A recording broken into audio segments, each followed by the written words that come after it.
Hey everyone, welcome back to Product Marketing Life, the show where we sit down with everyday product marketers, talk life, career, and most importantly, product marketing. I'm Collin Mayjack, lead PMM at Classy and GoFundMe. And today I got a chance to sit down with the queen of B2B messaging, Emma Stratton. If you don't know Emma is the founder of Punchy, a B2B messaging and positioning consultancy that helps B2B tech companies write simpler, more human messaging.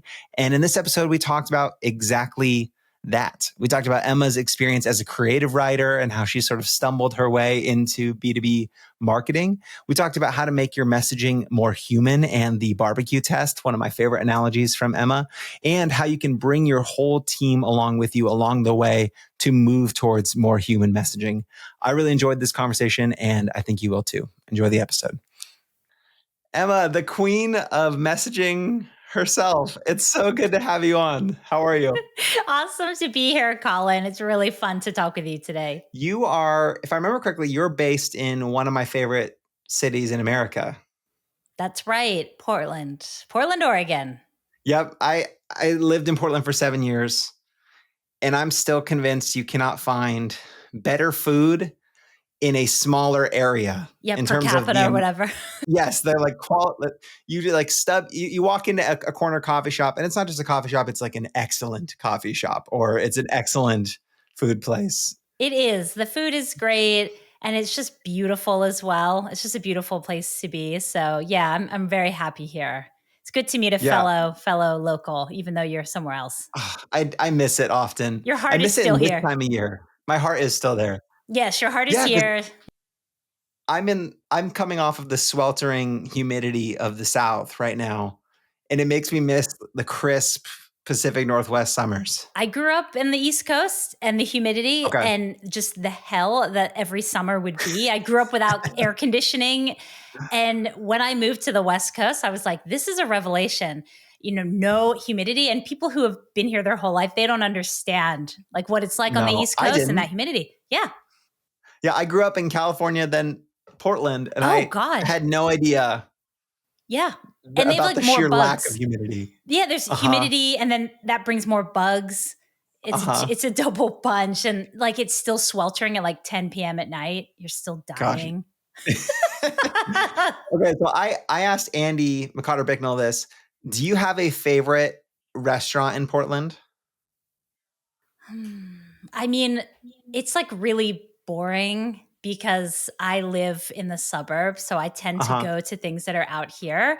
And we got a bamboo sushi out here a couple years ago. Bamboo's like near me. Good. I just come back to bed. I've been to all the locations. It's just solid, you know? So I'd probably say that is my favorite because I've eaten there a million times and I just love it. Bamboo is so good. We lived for years a few blocks from the location on 23rd. Oh, that's dangerous. Yeah, it was dangerous. We gave too much money to Bamboo. Yeah.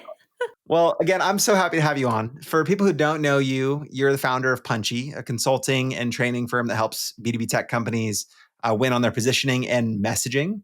And you've got a book coming out soon, Make It Punchy. And I was going to ask you when it comes out, but you just told me you had a launch date snafu. Which I know. I know. Let me make you all feel better about your launch snafus. Because it was planned to go out the 18th, right? Well, you know, it's funny. It went around and around. Originally, I wanted to do it on 9/9 because I like the double 9/9. It's a great date, yeah. Yeah, 9/9. And my publisher was like, no, they're like, we're not going to be in the office on the Monday. If anything goes wrong, don't do it then. Do it on a Wednesday. And I was like, well, Wednesday, September 11th. I don't want to launch on September 11th.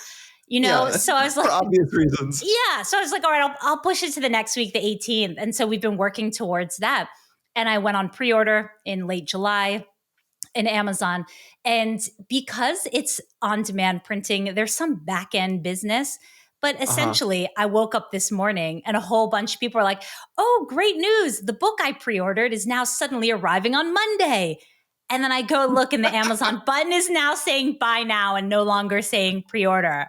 And I'm like, okay, what is this? Like Amazon is just deciding, but it's actually now hitting on my original intended launch date of 9/9. Like this is now actually the launch date, 9/9. So I don't know. All of our product marketers can imagine the horror of if you woke up one morning and the code you were planning on launching in 2 weeks was pushed to production. And it's like, hey, that thing, it's live. Well, I got to tell you, this is the second snafu. The first snafu, when it originally went on pre-order, you kind of don't know when it's going to be available on pre-order again because of the Amazon backend engine. And so I didn't think it was on pre-order. So I had this wait list going. So I was like, the CTA was like, join the wait list, join the wait list. Yeah. And then I just read a LinkedIn comment on one of my posts and they're like, oh, I just pre-ordered your book. I'm so excited. I'm like, what? You can pre-order my book? So I had to rapidly retro change all of these call to actions I'd just been doing. It was ridiculous.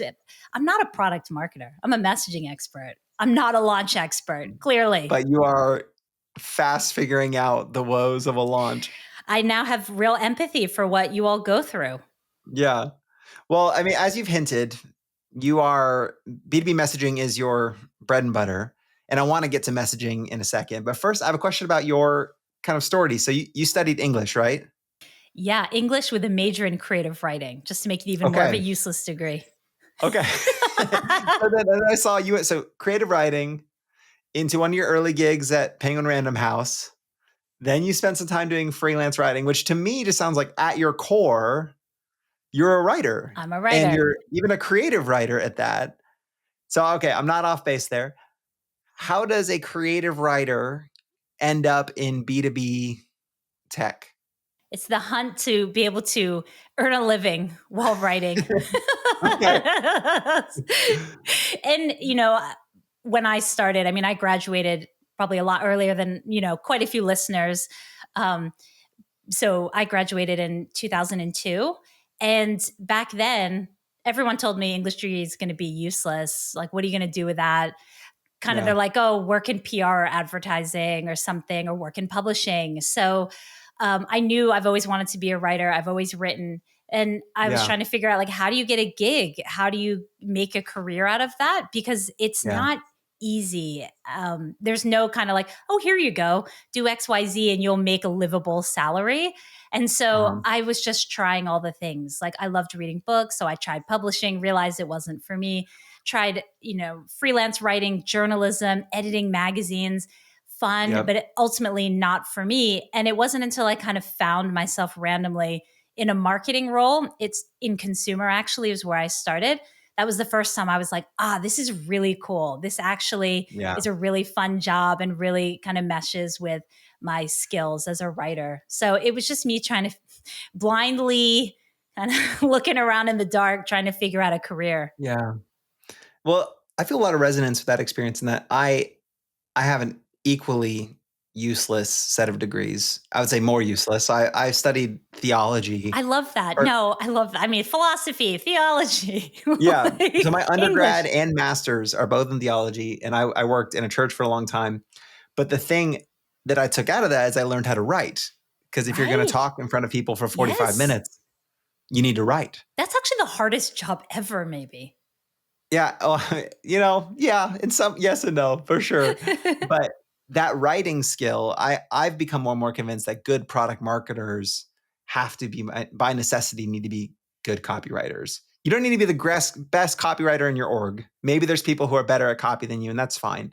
But you have to have some copy chops, in my opinion, to be a PMM. You do. I mean, I always say good writers are good thinkers. You can't write well or communicate well if you're not thinking well about what you're trying to say. So good writers are often just really smart people because you have to be to communicate clearly through words. And so I think this is what they don't tell you about English degrees or anything that requires writing, liberal arts, that if you can communicate well, written, that's going to serve you incredibly well and make you one of the smarter people in the rooms in all kinds of careers and job roles. The transferable skills are huge, but no one really tells you that when you're 18 and clueless and just making these huge decisions and not really having any idea what being an adult is going to be like. Yeah. Yeah. 100%. I resonate with a lot of that. Now, think about your background. I can kind of connect the dots between your background more clearly and what I think is your main sort of point of view. Like if I had to peg your point of view, and this might not be fully accurate, it's just that B2B messaging should be more human. That seems to be your mission And I really love that. Is that, would you agree with that? Or would Nailed you it. nuance it differently? Yeah, no, that's a very punchy kind of explanation of my view. That is my point of view, as in the Okay. fewest words possible. Yeah. So can I share an ouch moment that I recently Yes, had? I love So it. I was recently reading one of your posts where you talked about headlines, and you said something to the effect of, hey, if you've only got 3 words, you don't want to go for something abstract like unleash your potential. And I kid you not, my company had just moved away from having the words unleash your potential in our hero. Much to my chagrin, to be clear, I said from day one, I looked at my boss and said, I want to change this copy. I don't think this is good copy. But it was just a reminder that this sort of abstract word salad messaging is really pervasive in B2B. And so I would be curious, why, just if you could put on your diagnosis hat for a second, why do you think B2B is so drawn to abstract and aspirational messaging? Like, why are we the way we are? Yeah, I feel like it started with one person started this a Uh-huh. 100 years ago, but Uh-huh. it started. I think it started with this is business. Business is different from life. Business is serious. Business costs a lot of money. You know, this kind of this Yeah. division of business and life that probably was even greater years and years ago, right? That division is falling away. But I think it Yeah. started decades ago. And it was like, these are really expensive, intelligent, smart stuff. So tech is very much, this is the smartest stuff. This is the top Yeah. innovation. This is the best. So it's a combination of, we want to sound really smart and Uh-huh. innovative, and we got to be serious. This is business. We're talking Yeah. business. And then a fear of maybe, oh, I want to sound, bigger and better than the competitors.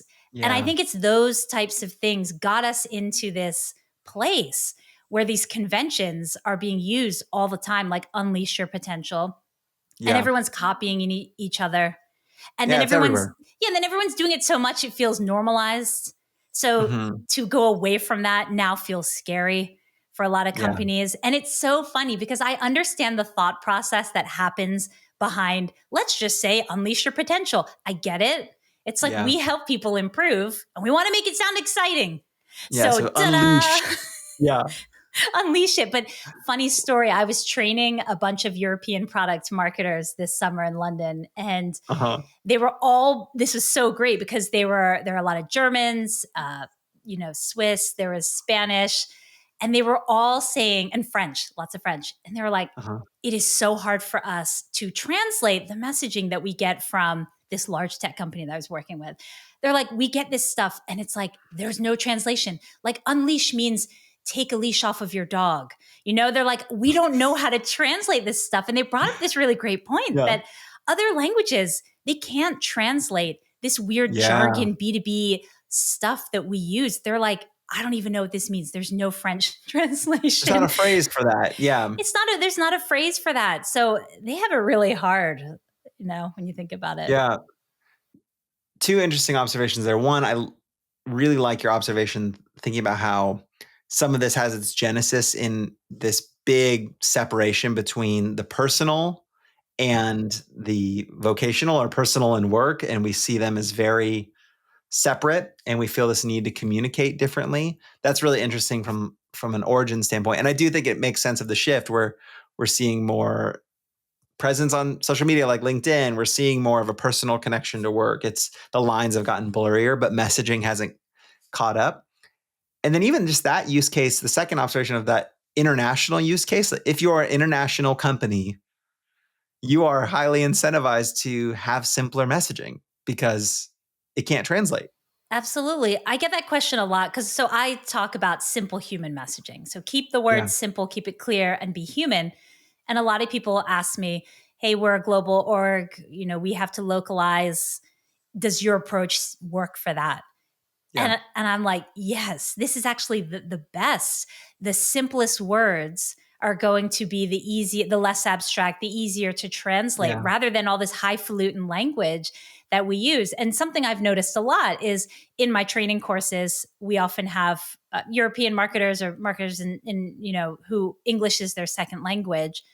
And they have an easier time writing simple messaging because they're just pulling for Oh, those straightforward words, and they're yeah. great. They haven't been, I don't know, warped by They're not living in trying to America. unleash anything or supercharge They're not. anything. And it is funny because the American perspective of tech in America is very different than tech in Europe, tech in Australia, the tech scene in Scandinavia. Like, there's this, of course, thinking, oh, America is this hub, Silicon Valley, and they know there's this brash Americanness to it all, and there's success. But then the dark side of all that Oh, is it's so embarrassing. unleash your potential and all the other Yeah. silly things we say on our websites.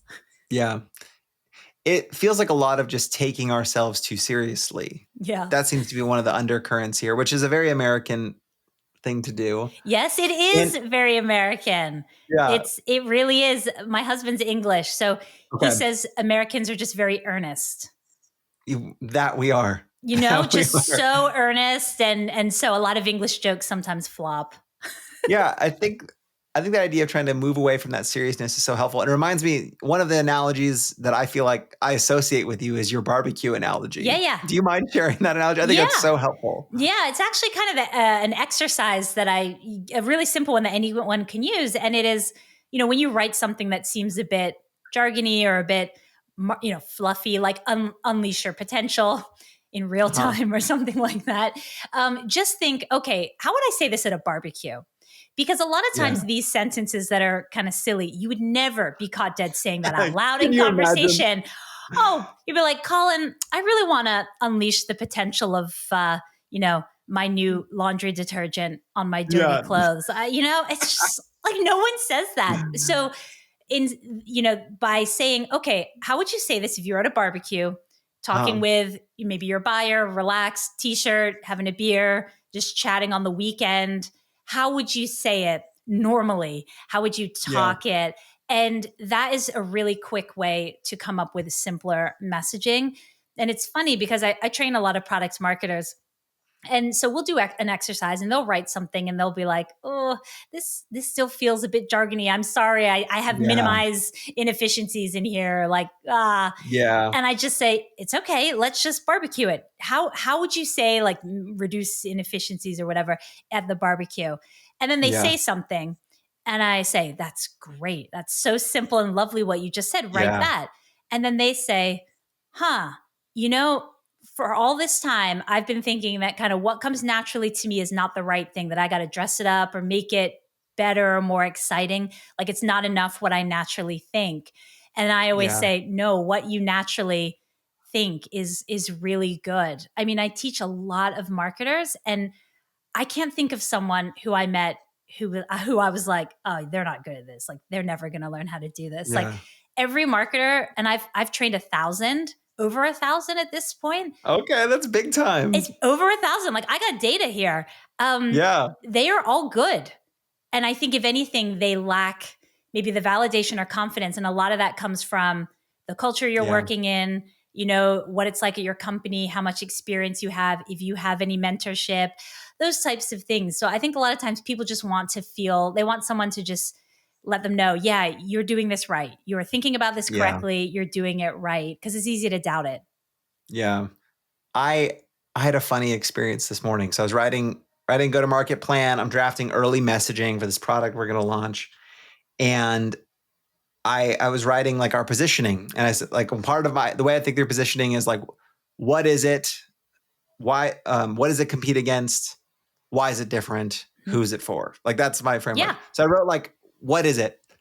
And I realized the sentence that had come from my fingers into the keyboard was jargony. Like, it was like something to increase fundraising performance and raise more, like super abstract. And I just had this moment, was like, it reminded me that I have such a strong conviction around simple messaging and clarity. It was such a reminder that it can, if you're not careful, there's this gravitational pull towards that kind of abstract, jargony messaging. Like, it's so automatic. And then I had to go back and I ended up changing it to like something like, so you know what's working, what's not working, and what to do next. Like, exactly. Barbecue. Yes. Yeah. I mean, And that's true. I say when you type, you just go into this autopilot and these crazy words just bypass your thinking brain, go straight out the fingertips onto the keyboard, and you've got Yeah. this sentence. And so it does take breaking habits, and it takes a little bit more effort to get off of those reflexes and think, Yeah. how can I really say this simpler? How can I make it more clear? Like, it takes more time. And I think that is a tough thing. A lot of folks don't have that time. So there's a lot of things Yeah. having to be written in very short turnarounds, and people are under stress. And so those aren't great conditions for coming up with something fresh and new and simple. Yeah, totally. Because even for me, realizing on the time I had, I knew that I could crank out that messaging and it would get approved and it would Yep. be fine. You have no issues with that. Yeah, exactly. Like no one's going to push back on that. And I think a lot of PMMs will hear what we're talking about, hear what you just said about moving towards this more human messaging, and they'll experience what I feel, where it's like, yeah, I want that. Like I want to start writing and creating messaging that works that way. But it takes a foundational change to how you're approaching it. So I would be curious. We talked about the barbecue kind of filter, where you can barbecue it. Do you have some other steps that folks can take to start moving down the spectrum towards more human messaging? Like, do you have a framework, or like, where should someone, do you have a framework that someone can also think through as they're trying to move that way? Yeah. I mean, I have a bunch of frameworks in the book that are around kind of how to write like headlines and messages and how to think through your strategy.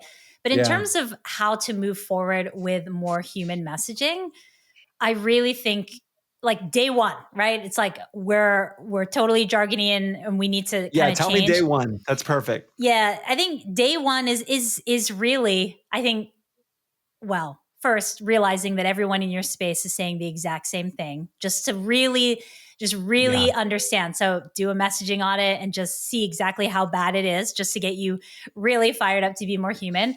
But Yeah. then really, for me, it's talking to a few customers and getting transcripts of the conversation and asking them to describe, the challenges that you're solving, how it makes them feel, have them describe in really concrete terms, what their situation was before they got the product, what was it after, and asking like, well, how would you describe our product? All those questions, messaging research type questions.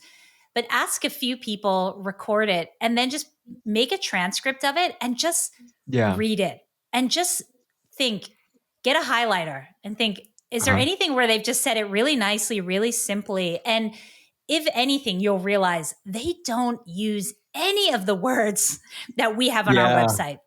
And I think you can start to adopt some of the phrases that they say, because you want to talk like your customers talk. And so they have a knack of saying things simpler, getting to the heart of the matter. They Yeah. can just do that because they're not kind of burdened with all the knowledge that you have as the product marketer. So I would really do that. Look at the language. So I know people want to go to data points and, all the gone Yeah. calls say that like we should talk about this idea, but look at the language, look at how they actually phrase things, and I bet you'll get inspired even just by doing that. Like, oh, that Yeah. would make a great headline, or we could put Yeah. that, in an email. So that would be my day one activity.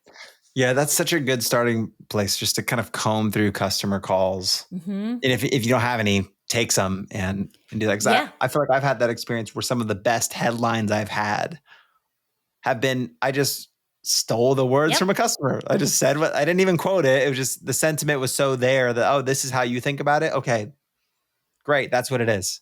It's awesome. No, I can't. Yeah, the best headlines we've done are the same. The best stuff we've done is taken from the customer, and you can feel confident in it because it comes Yeah. from the customer.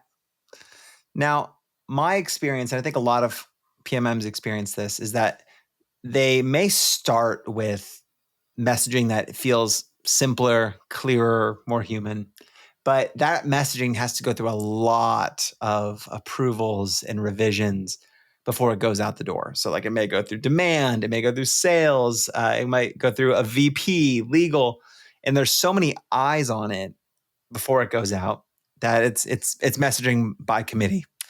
And my observation is the result of all that is it's kind of even if that messaging started punchy, By the time it gets its way through, it has lost its sparkle. It has become very flat and tame, or back to the default. I'm curious, from your point of view, is that preventable? Can you write messaging as a team? Because I know like some people will just say you need to go like write messaging on your own. And that's how you avoid that, is you have one person write it and that's what you run with. Can you write messaging as a team that is still punchy? Yeah. So you can, but it's hard and you have to do it in a very specific way. I've only found one way to do it, and that's as a consultant. And I'll get into that in a sec. But I will say what you describe is one of the hardest things about writing Yeah. in a job. Like, it's really frustrating. And a lot of the issues that make it so hard around process, around who owns what, around politics, who gets Yeah. final say, all that stuff is really what causes the problems. And then the words are just the manifestation of the organizational issues. So I've only worked Yeah. at an in-house company once because I came from agencies, but it Yeah. was it was a shock. So I was used to agency world where things Yeah. move fast and lots of clients, and now I was head of copy basically, and everyone was just tearing it to shreds and the red God, I pen. do And not envy that position. oh my God, it was like, oh, and I my heart goes out to people because I think sometimes it's cultural and Yeah. there's nothing you can do save firing going to a Yeah. different organization. Sometimes it just cannot be fixed because it's personalities. But sometimes you can. Now, you can't do this for every time you have to do messaging, but if it's for, tier one products, something big, I think, and I talk about this in my book, like actually getting a cross-functional team together to be a part of the messaging process. And I kind of outline how to do it in the book. But what I do is I will do the heavy lifting, the research, the everything that goes into new messaging. And then I will kind of have an idea of a couple ways we could go based on research and data and the objectives. And then I will bring a cross-functional team into a couple meetings where we kind of jam, and then we align on a strategic direction. And that's where, here's where you get feedback on the strategic direction, not the words. So I say, we're not words here. We're talking about, do we align that, yes, the value is this and benefits XYZ. And then once you get everyone aligned, then it's like, okay, now we're moving to words. And then I really limit the type of who can give feedback, because not everyone is an expert in words, but they think they are because they use them. Yeah. And so having that tight sign-off team on the actual words, once the whole cross-functional gang have signed off on the strategy, that's how I've made it work. But yeah, to just write it in isolation and then pass it down, people are just going to tear it to shreds. Google Docs. Yeah. People just feel like, oh, they want my feedback. I must then make comments. And right? Yeah. The comments, nothing will kill messaging like Google Doc comments. For real. Like it's hard out there. Oh, we always would be like, please consolidate your feedback. No open-ended questions. Just tell us what you want. Don't just be like, do you think this word sounds odd? ? It's like, no, that's not helpful. So that's a really, really hard one. And I had a marketer at a training session who came to me and said that she felt like the session was so refreshing because she felt like she writes with a straitjacket on, because the legal team in her case had a very big presence, very heavy-handed, everything. But it was funny because even when she learned kind of the punchy, simple stuff, they're like, oh, actually, we're going to be more likely to get this messaging through legal. All of those huge superlatives, there's like, do that. It's like, legal. It's like, we can't back up that we're going to unlock your enterprise potential. Like, we can't, exactly. You might sue us, but can't quantify that. Exactly. But to say like, oh, know who's doing what and where projects are at or whatever, that's fine. Legal will let that go through. So surprisingly, or not so surprisingly, that simple approach is better for legal sign off. Yeah. No, that's so interesting. I had not thought about the benefits there, because my brain was going to, would legal want to nuance it to death if you go too simple and clear? But I think you could avoid so much of the over promising that legal is concerned about. Yes. I think that's by it. doing it I think that way. Yeah, it's the over-promising that they don't want. It's those those big exactly. absolutes. Yeah. Yeah, the big stat that you want to lead with, the big phrase about how we had a debate between the word smartest and smarter. That was a big issue at my company because it's like, well, we can't say we're the smartest because we can't prove that. I Uh, know. we shouldn't have been talking about smarts anyway. It's like it's I not. know. We're like talking about ourselves. Yeah. So no, that's super helpful. And then I can really see the role that you played being mapped onto the role of a PMM, where I can really see a PMM being, these are the folks who know market research. These are the folks who understand the product, and they can bring that in. And you bring in the right people. You bring in one person from sales, you bring one person in from legal, you bring one person in from demand, and someone who can block and tackle and tell people to back off. Like that's kind of in my mind who you need. Maybe one person from product. And if you can do that and move them through strategy and then kind of get all of them where they're like, I feel pretty good about the messaging. You've built 5 advocates from your cross-functional team, and it's less likely your messaging is going to go through this meat grinder.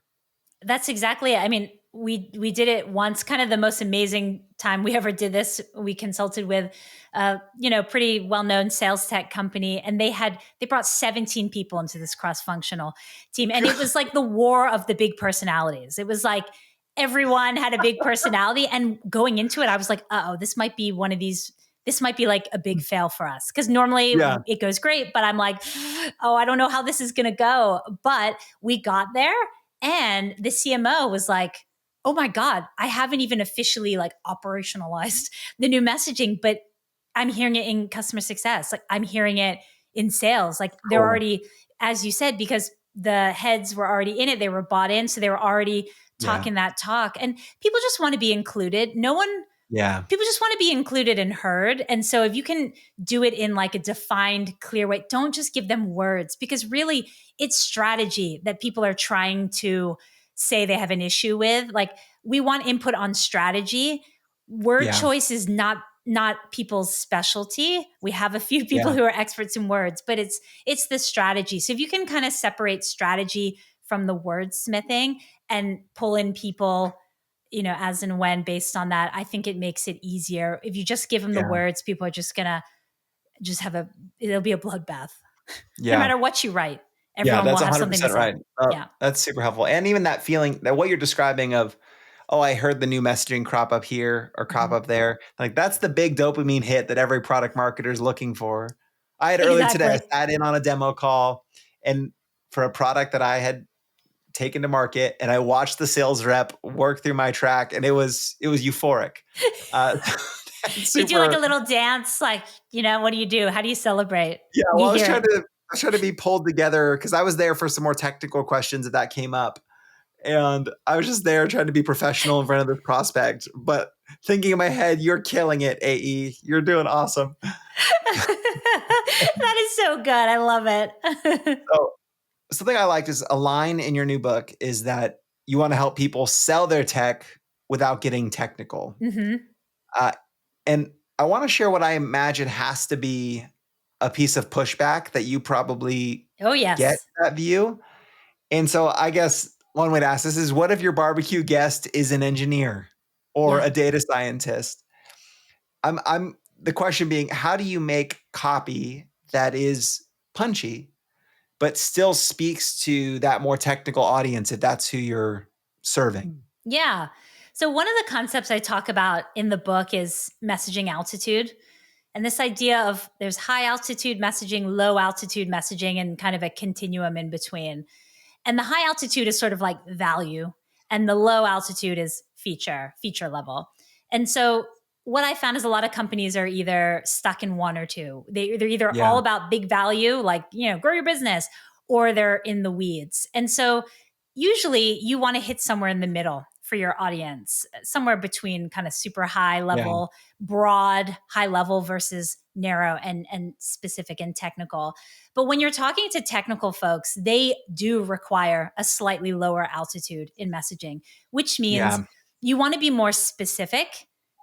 Not like the big, broad, overarching statements. You want to be more specific and closer to kind of the the feature or the product that you're talking about. So more in the show me what I'm actually going to be able to do with this thing, right? Yeah. Is like the lower altitude rather than the higher altitude for the C-suite, which is, what is my business going to be able to achieve with this? What organizational benefits, et cetera. So when you're talking to technical folks, lower altitude, and also they have barbecues too. So here's the Yeah. thing. When you have a big sentence, there are certain technical terms that you will want to keep because you're talking to a technical audience. It's how they Yeah. talk, REST API or something, right? Like, I'm Yeah. not saying get rid of all those words. There are certain key, technical terms that you absolutely need, but there's Yeah. all these other words in a sentence around those technical terms that can be Yeah. softened and made simpler and conversational, And so rather than accelerate the diagnosis of issues in your IT landscape, it's just fix issues in your landscape, right? You You know were what I mean? too good at that. That was too good for for off the cuff. No, but so it's I spend too much time thinking about this, but so all the other words around the technical words can be Yeah. barbecued, right? So, and Yeah. that's how you make the message more simple because two engineers at a barbecue still aren't going to be talking about driving productivity and Yeah. all those big words. They'll be using regular words too. So, But they'll talk about data. Like they will yeah, talk about the stuff that is. exactly. So, for example, I worked with a cybersecurity solution a company a while back, and I interviewed all their customers, and they, I was representing the hot new SaaS version, and a lot of these people had the legacy, hard to maintain, awful old Yeah. product, and they all described it as this old solution, it requires so much hand holding. It's just everyone said it needs so much hand holding. Hand And holding. I just found that really funny. I would have thought hand holding, but that's a very casual way of saying a hard to maintain solution. Right. And they're Yeah. just so we put that in the messaging where it's a system that doesn't require hand holding from you. Right. Because that's what everyone Yeah. was saying. So technical people do speak casually. And if you speak to Yeah. them and get the transcript, you will see that they're not droids who Yes. are right For just using all sure. those words. Yeah. Yeah. I'm hearing kind of two themes that you're sort of using to filter it. Is one is the same thing you said earlier, is just listen to what do they actually say? Mm-hmm. That seems to be one of the North Stars. And the second is the words that you were beating up on earlier were not words that were about the product. Right. They were words around the product and promises around the product. And it seems like those are almost kind of two North Stars. What do they say? If they're a technical persona, what do they actually say? And then what are the key words that are too relevant to the product to be removed? They have to be a part of the product. You can't talk about this product without talking about APIs. So APIs are staying, and everyone knows what that means. It's okay because people think simple means dumbed down. And Yes. when I say be simple, they're like, wait, I have a technical audience though. It's you can be simple. So my definition of simple is just as you said, simplicity is twofold. It's one, really landing on the core thing that matters to them, not saying all the things, but really that strategy, this is what they care. This is the position, this is it. And then using simple words to say it. So one idea, simple words to say the idea. That's it. And most people are trying to cram in 15 ideas and then they use big words. Yeah. One idea, a few words. That's super helpful. So hard for people though. I mean, I know it's hard. It is. It's hard. I We mean, want everything. We want it more. Yeah, that seems to be the thread, is this a lot of times if you can't get that punchy, it probably indicates this deeper issue of you don't know your positioning. You don't know what the thing is that makes this product stand out, which is why you're kind of throwing 5 things at the wall and hoping one of them will stick with your customer or prospect. Totally. And even that unleash your potential issue, I think I found sometimes people will write that because they don't really know what to say. They don't have enough information to go on about the product. And I know this happens with brand teams, copywriters. They're handed a messaging doc they can't use. And so they just, all right, transform your whatever, just put something like that. So you're right. I think a lot of this does stem from a lack of a clear strategy. Yeah, that's a really helpful observation. Well, Emma, this was so great. I feel like I could do this for a really long Yeah, time. this is Uh, fun. I'm naturally thinking about people who are going to want to follow up and consume all the content you have. So you're super active on LinkedIn. I am. You have a great newsletter that folks can follow at punchy.co. And what about your book that launched too early? Where can people get that? Apparently, you can get it right now on Amazon, but potentially not in all Amazons around the world. So that's the other fun thing. I've learned all these fun things about Amazon, but yeah, it's available now or soon. There's an audiobook version that is available as well. yeah. But yeah, Colin, you wanted me to do a hard sell, and it's I really want you to hard simple. sell it. Well, I mean, the hard sell is there is no book on how to do messaging for tech companies. Like there just isn't one. And I think while messaging is similar to copy and storytelling, and there's lots of books on those subjects, there isn't really one for the product marketer to use to figure out, okay, I'm starting from scratch. Let me write some messaging that's simple and human.